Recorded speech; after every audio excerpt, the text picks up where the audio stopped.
Okay, let's begin. So yesterday we were learning about the different types of uh, branches and if they're considered a bundle or not. And it all boils down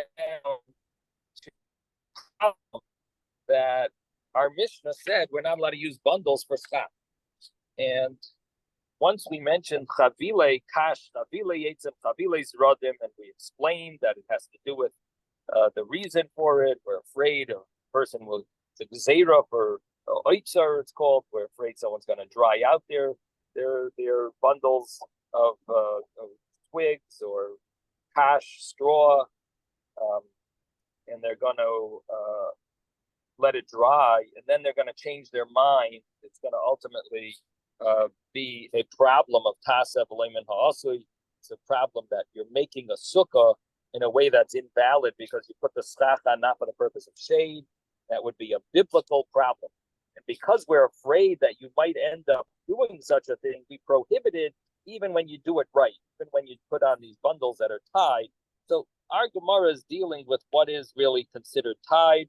And when you have a branch that has a bunch of stem that has a bunch of branches coming out from it, would that also be considered like a bundle? So the Gemara said, Amar Rav Gidl Amar Rav, on page 13a, the Gemara said that Rav Gidl Amar Rav said the apusa de dikla, which is something with a palm tree that has these branches that all seem to come out from the same source, and they all they're sort of like surrounded, so the branches surround it.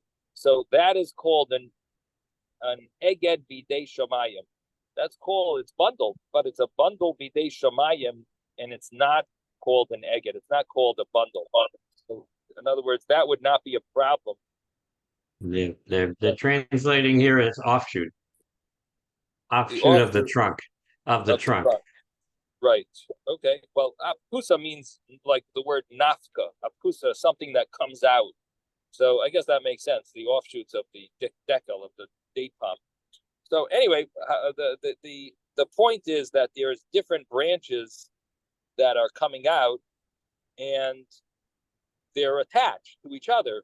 So it's similar to a bundle of wood. The Gemara says you could still use it for schach. It's not a problem. It's called it's an eget. It's attached bidei shamayim from heaven, and that is not called a real eget, a bundle that the rabbis prohibited.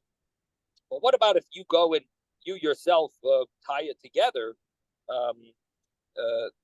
The side that is flimsy, the side that is hanging.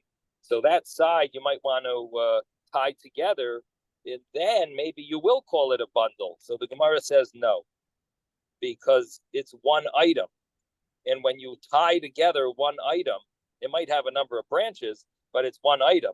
So tying one item is also not called an eget. So we've got these two laws about eget, tying together the number one, eget bidei shamayim. If it's done by heaven, it's not an eget. And number two, an eget that is bechad. You're attaching one item. So that's also not called an eget, and that would be a kosher for schach. I didn't actually look this up in halacha, but I could imagine that this would be something practical that people might want to do when they when they have palm branches that are maybe hanging the wrong direction and sort of like too wavy. You might want to tie it down and tie it together to the other branches, or tie it to itself. Rabbi, I was just curious, the bamboo mats that everybody seems to use, right? The mats, they're obviously tied, right? You unroll it. Seem like that would seem like a exactly this, right? That's like a bundle. But the reason why I think it's not a problem is because the gezerah here, the whole decree, is about drying out things that are going to be. This is the way you dry out this item, and you hang it. You put it on something like, you tie it together, and you put it on some type of this type of a something high up, like this type of structure, in order to dry it out. Now, it's not dried out, and that's not the method that you would dry this stuff out. It's not commonly done. People use it for anything other than schach. So it seems to me like that might be the reason. But it is an interesting question, and it's definitely something we should look into. Why is the schach mats not called a bundle that are that should be prohibited? Especially, let's say it was in the rain. It rained right before you're building your sukkah, and now you're ready to unroll it. It's all soaking wet. You're gonna unroll it onto the sukkah. You're building it a couple days before. It's gonna sit there in the sun and dry out. So right. Well, the thing is that. But you have no intention, Rabbi. That's not your intention. Your intention was never to dry it out. No, he's saying it could be that would be an intention if it did rain. He's asking a good question. What happens if that was your intention? But the thing is, what happens if you have two intentions? You're drying it out and you want it to be for schach. So if you put it in the right position for the schach, so then you had in mind for schach also. And if you didn't put it in the right position for schach, you're going to move it away. You're going to move it around anyway afterwards. Now, the whole concept of putting a bundle on your roof, on your structure, and in order to dry out, the Gemara uses the term for oitzer. You want to put this stuff away in your storage, and the goal is because you want to use it for firewood. So you're drying it out in order for storage, and that's why it's in a bundle. That's why it's going to be you're going to put it for the wrong purpose on the schach. You want to dry it out, keep it in the bundle, put it away for your storage for firewood. So that seemingly it's not just the concept of drying it out, but it's drying it out in order for storage is the gzeira. No, that's the case where we're concerned about. So that might be another reason why the schach mats are not a problem, because it's not something that you're going to use for firewood. You're not using it for firewood. You don't make these. You don't make these types of schach mat in order to use for firewood and to store. It's meant for sukkahs, and that's it. So it's not. It's normally not used like this in this type of scenario. Rabbi, for those, the difference between the kosher and the not kosher mats is what they're bundled with. With the kosher mats, it's with either some sort of or material that's bamboo itself or kosher, right? The other ones are just done with metal, and that's makabel tumna, and therefore is no good. Right, I understand. The only thing is, the question is, but it's still a bundle. And yes, if it's a bundle, why does not that when work? you lay it out? Right. I understand. Even I'm when just you lay it out, saying it's still tied together. I understand. We're going to get to that. I'm just saying you're talking about the mats. I just wanted to mention the difference between the kosher and the not kosher one. Right. I had another question with the bamboo mats, because we're talking about a person's making the schach with the kavana of that this should be schach, but the bamboo mats are made by a machine. Yeah, but when you're putting it on, the can't sukkah, make it. Machine can't grow bamboo though. Can't grow it. But the machine, we're not talking about why it's grown or why it's made into a mat. That's the truth. Is there is a discussion about that, what its purpose is, the purpose of the mat. And there's a Mishnah about it, but we didn't get to that Mishnah about when you make the mat, what is it? Is it makabel tumah or not? But now what we're really dealing with is more about the fact that you're putting it on the schach as schach, and it really is a bundle. And why is this not called chavile kash, chavile konim, chavile zrodim? Why is it not called? Why does it fall into this category? And there were people who questioned initially when it came out, but now it's become very accepted. But we'll have to look into it. definitely would be interesting to see any of the later tshuvos that are written about it. So we'll have to search the internet if anyone wants to take that on as their homework. I hope you don't find it. I hope you don't find anything. That's what I use. You might have to stop using it. I was wondering about anyway, the kavanah of the machine that ties the thing together. There's no kavanah by the machine that ties. It's a kavanah to put it for you to put it on, but for the machine that makes it into a bundle. Right, but keep in mind, we didn't learn that Mishnah about the kavanah, and the Mishnah doesn't really deal with your kavanah of if you want it for mitzvah or not a mitzvah. The Mishnah deals with if it's meant to be used as a mat to sit on, or a mat for schach and things like that. If what it's made for, what its purpose is.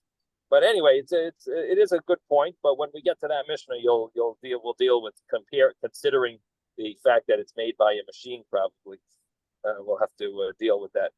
But anyway, the main point of that Mishnah has to do with if it's makabel tumah or not. And our discussion is really about bundles if they are similar to the people who would dry out bundles for firewood. Okay, so anyway, getting back to our discussion here, we talked about also the Retiree dekani, and these were some type of reeds that have numerous from one root or one stump. They have numerous reeds that come out from it, and this is also considered an eged bidei shamayim. It's attached, not as a bundle. That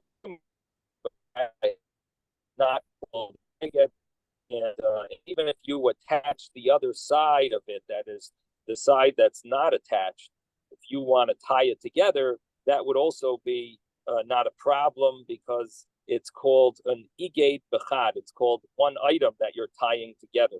So that's also not called an eged. Then the Gemara brought a brisa, Tanya Nami Hachi. Yes.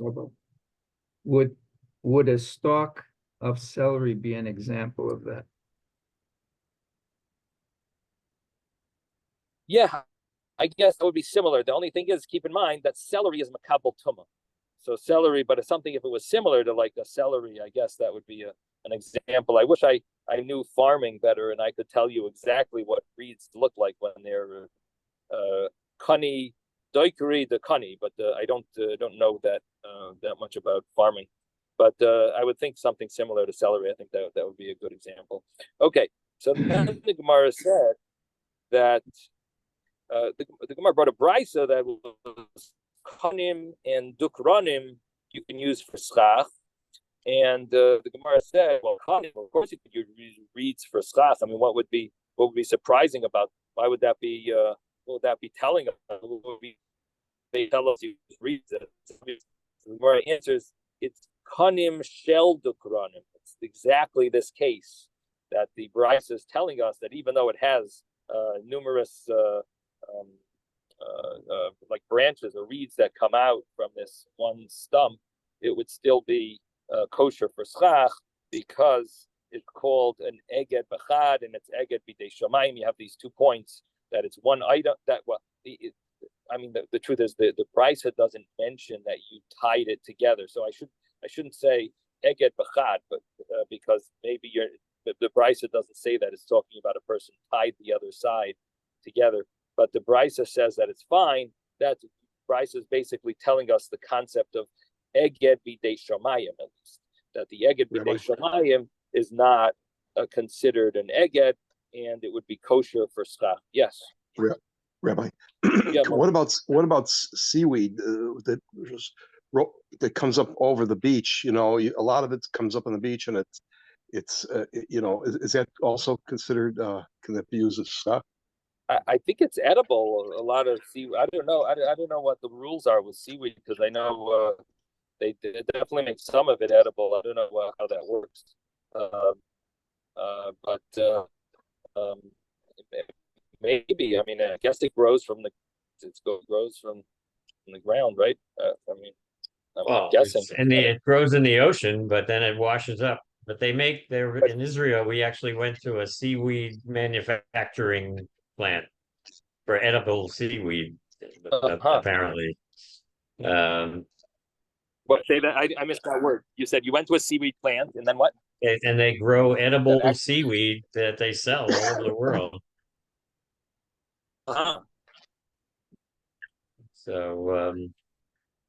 So it grows even in the ground. You mean it doesn't necessarily grow? Well, they use tanks, all kinds of tanks and water and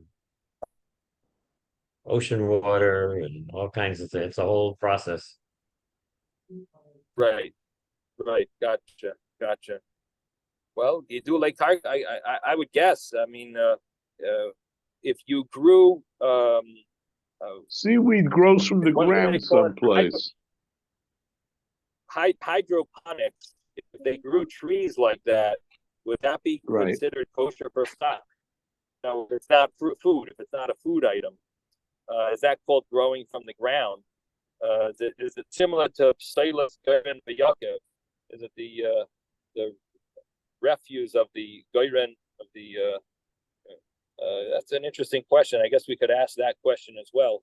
We could ask see if there's any discussion about hydroponics. Would that I think hydroponic lettuce is a shahakol.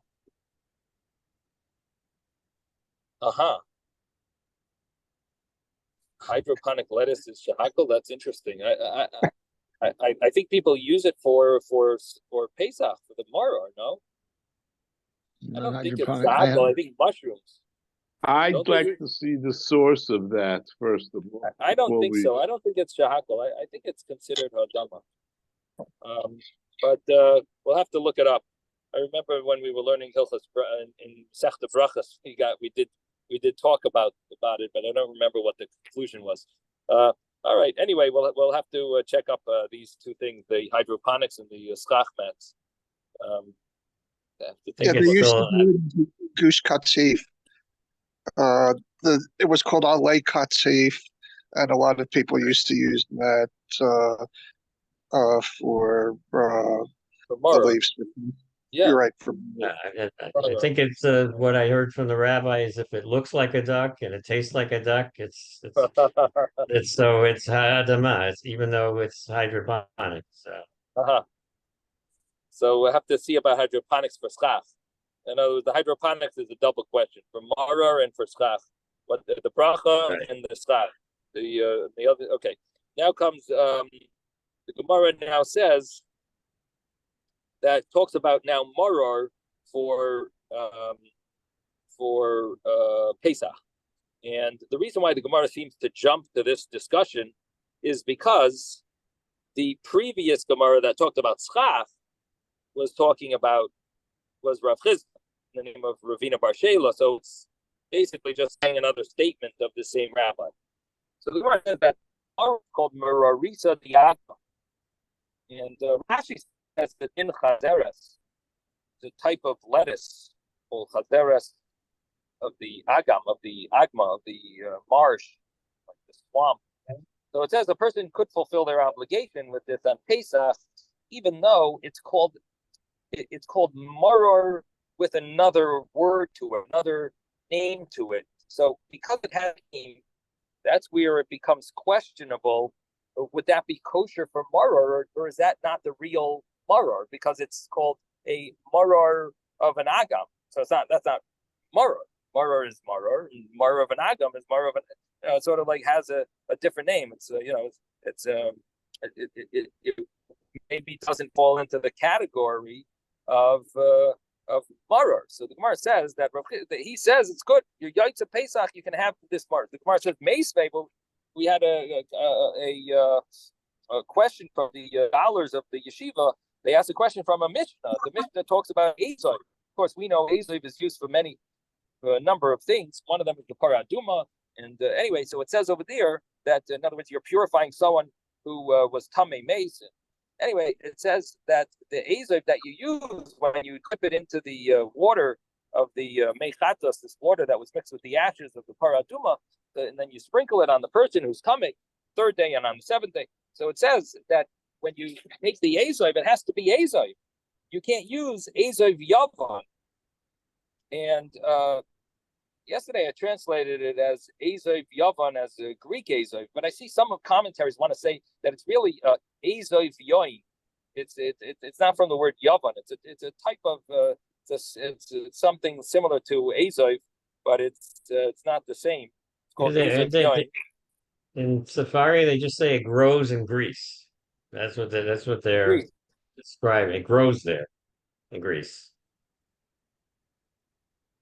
Other commentators that learn differently, that it's not because it grows in Greece, that it's really it's called azoiv yoin, and it's mentioned in other places. It's a certain and they say if it was really from Greece, they should say azoiv yavani, just like azoiv raimi.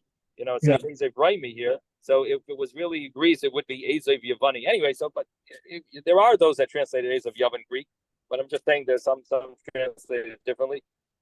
Yes, Jeff. That's a small note.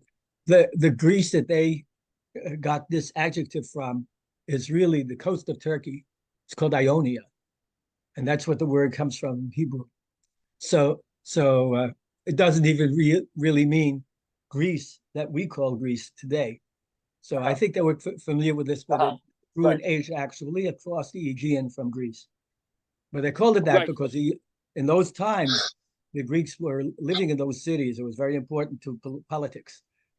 How do you spell that country that you named? Ionia. It's a region. Ionia. Ionia. It's in Noach. In Noach? Yeah. You have the 70 nations. Okay. And how did you pronounce it? Originally, it's Ionia. Ionian. Yeah, but it's not. Okay, thank you for that. That area is not Greece anymore. What is that? That area is not anymore. Greece now. So you. Right. Okay. Anyway, it's interesting to know. I would just say that the commentaries that don't want to learn it means Greek, they also would disagree with that it means Ionia, because they want to say that it has to be azoiv yoin because they have another source, and also it would say Yavani instead of Yavan, just like Romi. So anyway, but there is such an explanation, and thank you. That's interesting. David, did you want to say something? Yeah, the bracha on hydroponic grown vegetables is a shakol. Yeah, you have which website you're reading from? Star K. Star K, and did they talk about on Pesach? Tomorrow, or did you use it for tomorrow? No, they said the bracha of Adam is only applicable to vegetables which actually grow from the ground. But the maror, you've already said it on the karpas. You've already said it on the celery. So you're okay. I don't think they have hydroponic celery. Would you make another bracha? No. Anyway, the question is if you could be yaitza, then maybe it's not yaitza. It's probably not the real thing. Anyway, we'll have to see if anyone argues on the Star K. But thank you, David, for bringing that. Okay, now let's continue. So there's Azoiv or Yavan and Azoiv Kaichali, which seemingly means Kachoil maybe is blue Azoiv. I'm not exactly sure how to translate Azoiv Kaichali. Maybe there's a place. Kachol. Blue. Yeah. And Kachoil. Azoiv Midbari is a wild type of Azoiv or a desert Azoiv. Azoiv Roimi from Rome. An azoiv that has a shem Levi, which is really the general understanding of all these cases, is that when you have a name of something like a crab apple, there's an apple and then there's a crab apple. Now, is a crab apple going to be kosher for other things that you need an apple for, like the dipping your apple in honey? Could you use a crab apple, but dipping, so the Gemara is telling us anything that has that additional name added to it is not the real thing. And if the Torah says Ezoiv, you got to use Ezoiv, not Ezoiv Yavon or Ezoiv Keicheli or Ezoiv with a name that's added to it, Shem Levi. So the Gemara says, seemingly, from this brisa or this mission, it should prove to our other case about maror that Merurisa Diagma should not be kosher for maror because it has a Shem Levi. It has an additional name to it. So Amar Abaye, so Abaye has one answer and Rava has another answer. Abaye's answer was that anything that was before Matan Torah had two names. In other words, there was maror and there was maror diagma. If there was such a thing, before the giving of the Torah says use maror, and it doesn't say maror diagma, the swampy maror, but there was swampy maror then, and it was called swampy maror then, and yet we don't. The Torah just says maror. So in that case, Torah is excluding the swampy maror because it says in the Torah only maror. But if this was not a term used before the Torah was given, there wasn't a term called swampy maror, maror diagma. And the Torah says maror, it's not excluding it. And therefore, a maror diagma is kosher because there was no item in those days called maror diagma. And the maror that we called maror diagma then was just called regular maror. And if the Torah said maror, it wasn't excluding it then. It's included in the general word maror. So that's Abaye's explanation that the maror will work because it was not around. This term maror diagma was not around then. There was maror of swamps, but it wasn't called maror of swamps. It was just regular maror. Now, so therefore, the Torah didn't exclude it, and it's kosher for maror. Rava says that the maror stam. That the maror of an agam is really just the same as maror stam. Not exactly the same; it has a different name. But just to mention where it comes from, they said it's a maror of an agam, but really it's really the regular way of calling it would be maror, and it just happens to be that the people got used to calling it a maror of an agam because that's where of a swamp because that's where it came from, so it's found.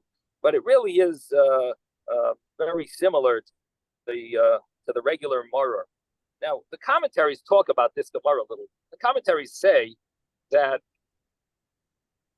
you could have something that's very similar, or you have something very different, but it's in other words, let's say a crab apple and an apple. So the crab apple is very different than an apple. I don't even know if crab apples are edible, right? They're probably not, right? So that would be something that's very different than it's given a term that when you give it that term, it's given that term for two reasons. Number one is it's very different than the other apple, and number two, it might be the name of the place where it's from or some other reason why it has this other name. Now, there are other items that have that are really similar to the original item, and they're only different, very slightly different. In those, that's what we're talking about here, that really it's very similar to the original maror, and you really would not give it its own name because it's so similar. And the only reason you're giving it its own name is because it comes from a different place. So in other words, we're saying that the maror, there are two reasons why something could have a different name. Is it because it's very different, and also it comes from a certain place, or is it very similar and only because it comes from a different place? And if that's the only reason you have another name, so then really Rava says that's not enough of a reason to exclude it from being maror. Now, yesterday I talked about. Mentioned that the question is, what is the argument between Abaye and Rava, or do they argue or not? Does Rava argue on Abaye?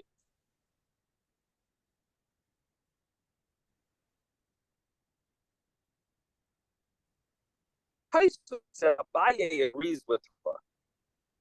Abaye is not against Rava's point, but Abaye also says that another point is, well, what about does Rava argue on Abaye?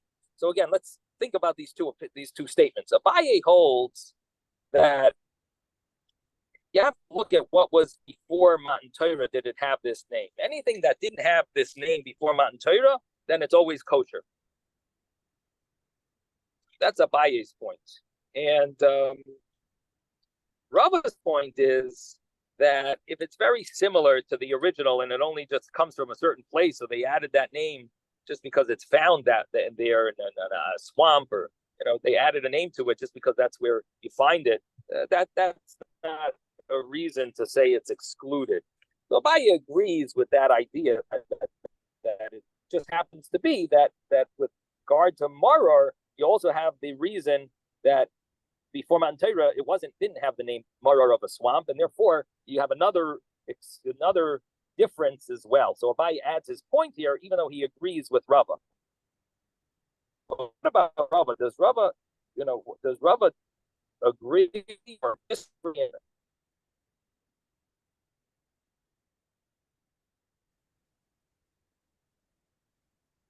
We're losing you, Rabbi. Rava, he got it, but it was also excluded. And so we're not hearing you. Even after Matan Torah, it's. Oh, you don't hear me? It's in and out. Anybody else able to hear? No, I don't hear. You're breaking sorry, up, Rabbi. You're breaking up.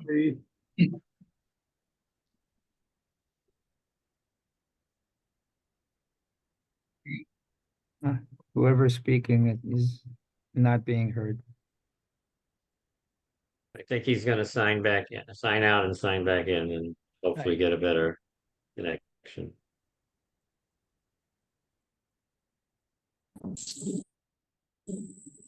Okay.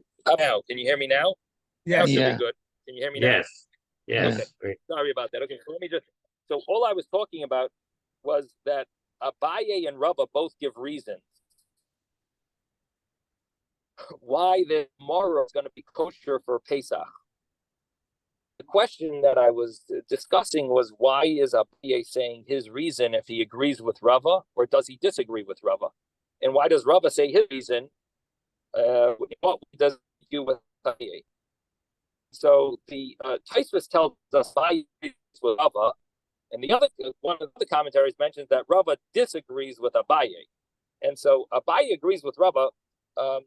We can understand that. He just adds another point, as he agrees with Rava, and in the fact that something that has a name just because it grows in a certain place, that's really not necessarily very different. It's very similar, actually, to the other item, and therefore Abaye would agree with that. He just adds another point that we don't even have to go that far, because the fact that before the Torah was given, it was not called horror of a swamp, bitter herb of a swamp. Therefore, that's good enough that it should be kosher also. So he gives another reason, even though he agrees with Rava. Now, Rava argues on Abaye. What does he argue about? So the way one of the commentaries explains it is that at least he's leaning towards this explanation, that Rava's arguing on Abaye. Abaye says that the fact is, Rabbi, you're breaking up again.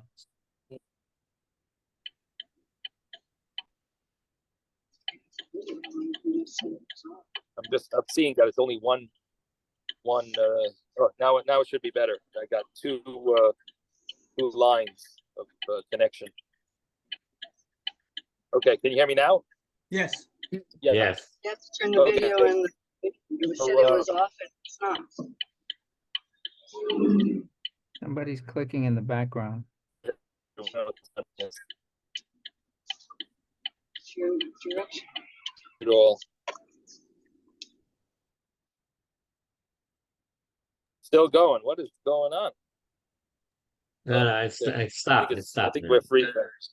Might have been your turn Okay, good. or something. Okay, so anyway, So anyway, Rava said that Rava's way of the reason he's arguing, he says that if after Matan Torah it has another additional name, that would be a problem. That could be a problem. Only only if it's really the same thing happens to come from there, people started calling it that. That would be okay. But if it has a different name, in other words, it's a different entity, or even if before Matan Torah it was called the same thing, it would still not be kosher for Mara. And if it has a name Maror of something of such a, only in his case, and only in Rava's case here, where it's really Maror Stam, it's really very similar to regular Maror. They just happen to found in an Agam, the people started calling it that because that's where you find it. People call it that. That's okay. That's kosher. But otherwise, he would argue on Abaye's blanket Abaye's rule. Okay. Now the next thing was about a igud bechad. When you have one item and you're tying it together, is that called an eged or not? That was really the Gemara earlier. Rav Gidol Amarav said this, that even though hadar agid lahu, even though you would tie the other end of these branches that coming out of offshoots from a date palm, but you tied the loose end of them together, that's not called an eged because it's one item. So Rav Chizda now goes through the detail. How does that work? So he says, if it's just one item, it's not a problem. 3 is called an eged. That's for sure a problem. And that's what you need to use 3 for Azov when it comes to the Torah. When it mentions Agudas Azov, you need 3. And it's going to be, if you tie it together, possibly that would be a case where it would be tussle for schach. Again, we spoke a little about the fact that the Yerushalmi says that only 25 branches make it puzzle for schach. And here, Rav Chizda tells us that it's 3 that are puzzle, that are called an eged. They're called an eged when it's 3, which would seem like what he's saying is the Mishnah that we said you can't use a bundle, would seem like even if it's a bundle of 3, would seemingly be a problem. But we said that Taisvis seems to understand that this, for some reason, this Gemara is not a contradiction to the Yerushalmi, and he wants to say that our Gemara agrees with the Yerushalmi that only a bundle of 25 is a bundle. Anything less than that, people don't use to dry out, so therefore it wouldn't be considered a problem.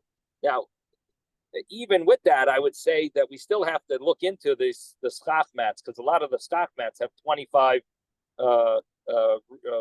bamboo sticks in them. So that would be, it would still be a problem, even according to the Yerushalmi, which is mentioned in Shulchan Aruch, that it does mention this number 25. Now,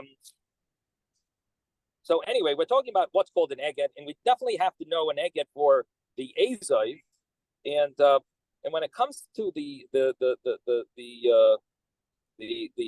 Sukkah, so there are Rishonim that say that our Gemara argues on the Yerushalmi and holds a different opinion. We hold 3. That's our Gemara right here on page 13a, where it says 3, Rav Chizda, and Yerushalmi.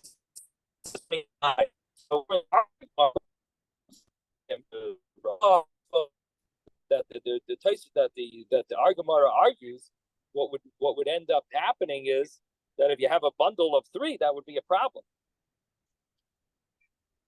Now, one way of differentiating is that you could say that when it comes to reeds, 3 is enough to make a bundle. When it comes to the Mishnah that talk about Sradim and Zemairos, that Mishnah, that Mishnah is a bundle that has, say they don't argue, but different. They're talking about different things. And the Rosh mentions that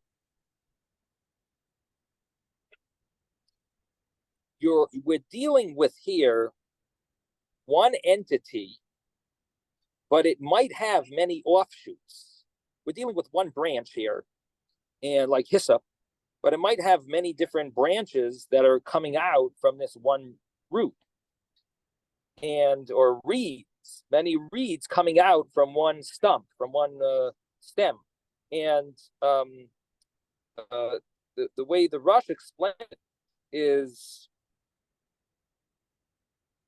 that on the one hand, this is one entity, but if you attach this with one more branch, it's a separate entity, then you've tied two things together, and one of them has 25 branches to it. So the discussion here with Rav Chisda, it's attached two branches or three branches, three items, is really talking about the item number, how many items it is. But the branches that the Yerushalmi is talking about is even if they're all, or many of them are on one of the branches, many of them are on the other branch, that also, in other words, that it constitutes the amount of branches that are coming out. So it's not really a contradiction to our Gemara. Our Gemara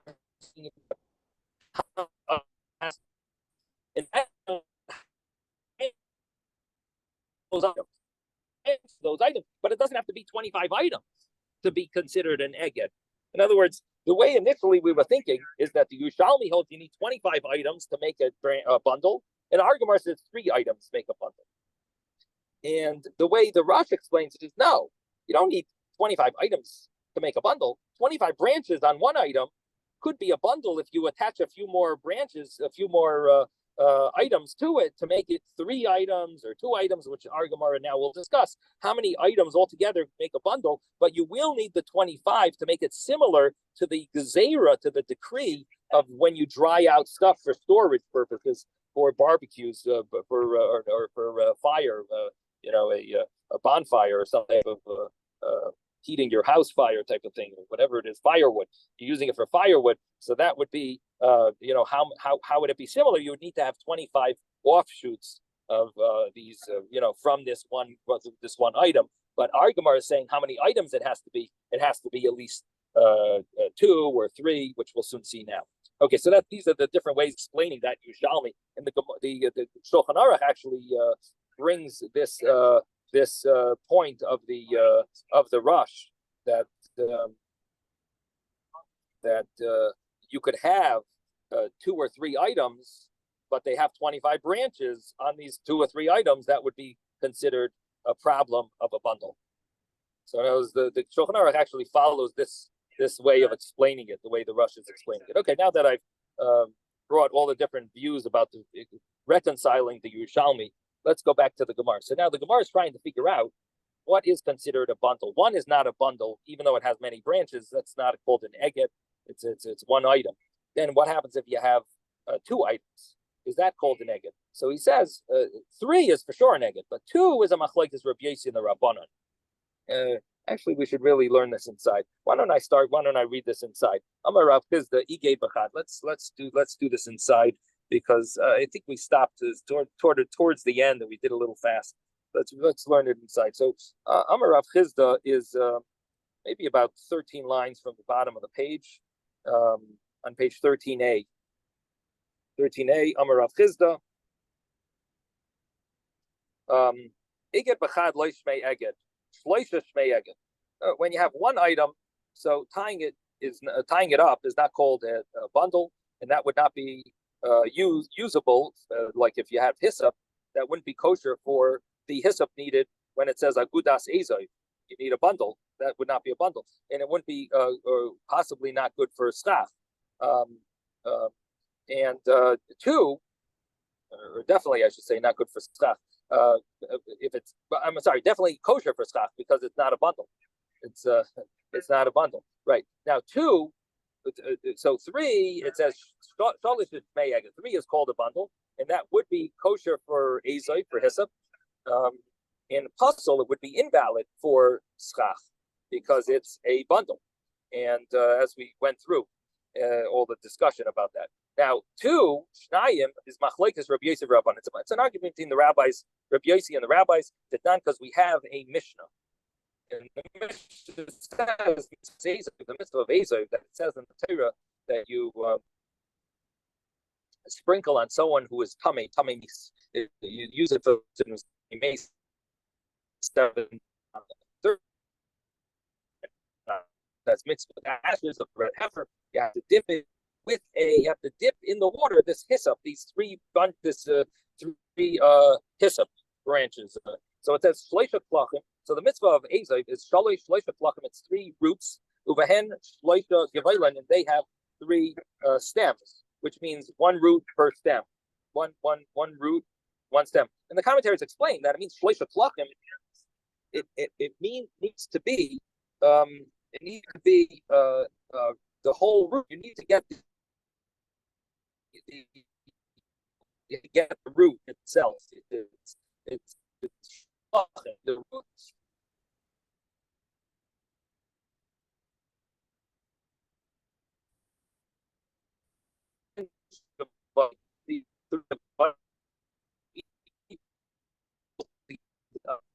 It says that's the first opinion. You see,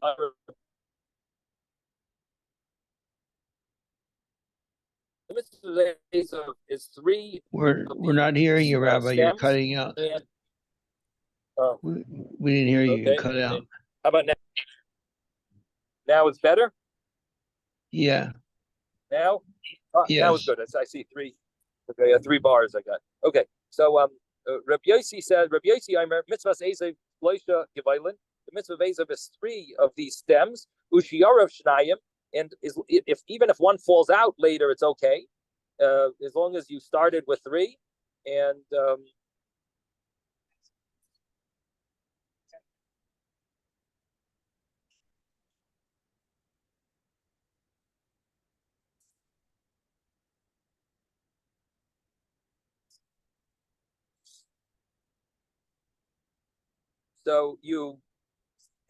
so Rabbi Yossi says that you have 3, and even if 1 of them falls out, Shior of Shnaim, and you only have 2 left, and after you dipped it, and 1 of them fell out, so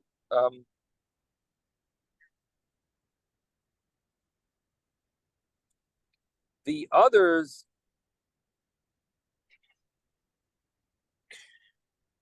in other words, once you already dipped it once and sprinkled with it, 1 fell out, it's still kosher. You can continue sprinkling with it because you still have 2 left. The garduma, and if they broke, then even a kol shehu, as long as you have from those 2 that are left, you have even just a drop of each one. You're a kol shehu is just a small, tiny amount. It's kosher for sprinkling. So this is Rabbi Yossi. The initial understanding of the Gemara is that Rabbi Yossi must hold a very lenient. Oh, you probably can't hear me now. Huh?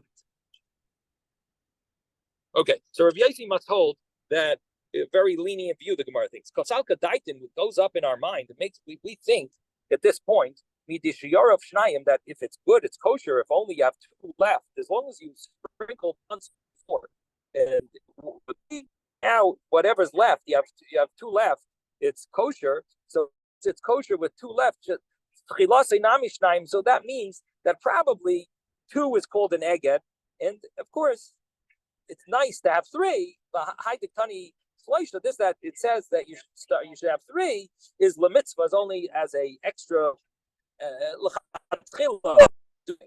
But 2 is kosher. So the Gemara is thinking that probably Rabbi Yossi holds 2 is good enough to be called an eged, and the rabbis probably are the ones who hold 3. That's what the Gemara is thinking, because logically, if you look at Rabbi Yossi's opinion, it sounds like that. So meet the Rabbi Yossi, and since Rabbi Yossi holds 3 as a mitzvah, So we got to now contrast that with the rabbis. What do the rabbis hold? So probably the rabbis, l'Rabbanan, shloisha li'aki. 3 is absolutely necessary. And if you don't have it, you didn't fulfill the mitzvah of Ezoiv or sprinkling for the hyssop, sprinkling with hyssop. You need 3 bunches, 3 to be bundled together, and it's ma'akiv. It's not even kosher after the fact. You need to have 3. So that's seemingly the machlekes Rav Yossi and the rabbis that Rav Chizda mentioned. It must be Rav Yossi probably holds 2 is good enough, and the rabbis hold 3. Now the Gemara says that can't be. Well, Tanya, didn't we learn in a brisa about Rav Yossi's view that Rav Yossi Amar Ezev Tchilasei Shnayim, an Ezev, when you Ezev that you tie together 2. If you did that, an Ezev that you tied 2 together, you didn't do 3, B'shiyara Bechad, or in a case where you lost 2 and you only have 1 left, both of those cases is going to be puzzle. It's invalid. So we see from this brisa that you for sure need 3, according to Rabbi Yossi, to be an eged. Because if you start off with 2, it's not valid at all. It's puzzle. You need to have 3 to begin with. The Einoi kosher won't be kosher. You need to start with 3, Ushiyarav Shayim. And you need to have, if you lose, you need to at least have 2 left in order for it to be kosher. So what comes out is Yossi is different than we thought initially. Rabbi Yossi is very strong on the 3. He says you really need to start with 3, and if you don't start with 3, it is invalid. So the Gemara says, okay, I guess we have to switch our what we thought initially. The Gemara says, Epoch, we have to switch it. The Rabbi Yossi is Shloisha. Well, the Rabbi Yossi holds it's Ma'akiv. You need to have 3. Well, the Rabbanan Shloisha L'Mitzvah, and the rabbis are the ones who hold 3 is good to have, but you really 2 is good enough. 3 is a mitzvah. It's nice to have 3, but it's preferable. But 2 is the bottom line, that you need 2. So in other words, the argument of Rabbi Yossi and the rabbi is bottom line. Will 2 work? Will 2 make it or not? And that's what Rav Chizda said. That there's an argument between Rabbi Yossi and the rabbis if 2 is good enough. 3 is sure good all the name. And then possibly right that fits this. Why are you breaking up? The Shas for Hatanyas every so often is a proof, an agreement with what we just said. And here is one of those examples. Time we learned so much in a brisa that it says that the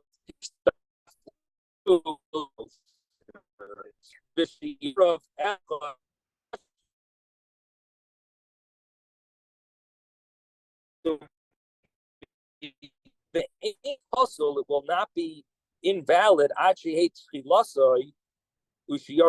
only invalid if you start off with 1 or you have left 1 left. Those cases will be invalid to fit very well with the rabbis, because the rabbis hold 2 is the bottom line. Better to have 3, but 2 is the bottom line. You can get away with 2. It's called a eged. It's called a bunch of hyssop. Now, the Gemara is bothered with this brisa. It's one other point in the brisa, which is this shiyara. Shiyara of echad is puzzle. Ha'amar shiyara of echad kosher. The Gemara says there seems to be a little contradiction. We made our point. This seems to fit well with the rabbis' view. But what does the brisa mean when it talks about when you lose if 1 falls out? You have 2, and 1 fell out. Is it kosher or invalid? The first sentence of the brisa said, Shiyara of echad is kosher. If you have 1 left, it's kosher. And then the brisa says, but it's puzzle if you have 1 left. So which one is it? If 1 left is it kosher, or 1 left is puzzle? The Shiyara of echad puzzle, I'm Shiyara of echad kosher. You said 1 left is kosher.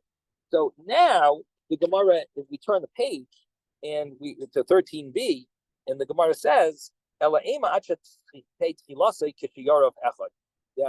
the brisa, you have to say that when it says it really should be kishiyara bechad. The only time it's going to be invalid is if you start it the way we allowed you to do, if it's left, one is kosher. If you start it that way, that's going to be invalid. You start it the way we make it kosher if you haven't left. If the chilasa is kishiyarav, is like the way it's okay when it's just shiyorayim, it's just the leftovers, meaning that if you start it that way, guess what? That is invalid. So it's not saying if you left over one, it's invalid. Leftover one is valid. But if you start it that way, like you left over one, you started that way, no. You have to start with two. Sprinkle one. Do one sprinkling with it. Then one falls out. Then it's going to be valid. It's going to be kosher. But otherwise, if you started with one, it's invalid. Anyway, the bottom line is the rabbis hold that an eged works with two. You have two, that would be kosher for an eged. And that's the conclusion of this little piece of Gemara. And let's try to do maybe one more little piece. Dorish Maremar Darshan, that Hani Asur Yasa Surah, those bundles of reeds that they sell in Surah, you can actually use for schach,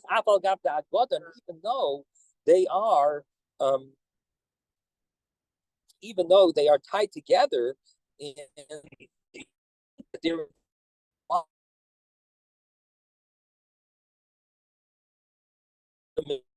together for a reason of other for numbers to know how many there are. They don't have any purpose of being put together in order to guard, to keep them that way. They're just in order to know the numbers. The goal is not there's no gezeras oitzer, because the derech is not to lahatznium, to hide them when they're tied. It's rather just to know how many you have that until they're sold. In other words, they're really meant to be sold this way. And once you buy them, you untie them, especially if you want to dry them. These, you dry them when you untie them in order to dry them. Therefore, if you use them for schach, you would not even need to untie them, because this is not a bundle that you would dry out this way. Now, Amar Reb Abba Hani Tzrifer di Urbani. So Reb Abba says these tzrifim that are some type of a tent, that it's like a dome type of shape thing of Urbani, that they have branches, and you tie the top together, and you use arava, or these tzrifim of Urbani from aravas, that you make them with willows, and they look like a dome. And the way that they're tied together is you would tie on the top where the dome all comes together, you would tie it, and then under where it's near the ground, you would put some type of a string and loop it around all the willows that are sticking out, the ends of them. Now, all you need to do, once you untie the top knot, kisherim, they're kosher. The Gemara says, but what do you mean? But they're tied on the bottom. Because we're talking about that you untied it, but you didn't remove it. So it's still there. It's just not tied as a knot. That's going to be kosher. And Rav Huna, Rav Yeshua, even if you don't unknot it,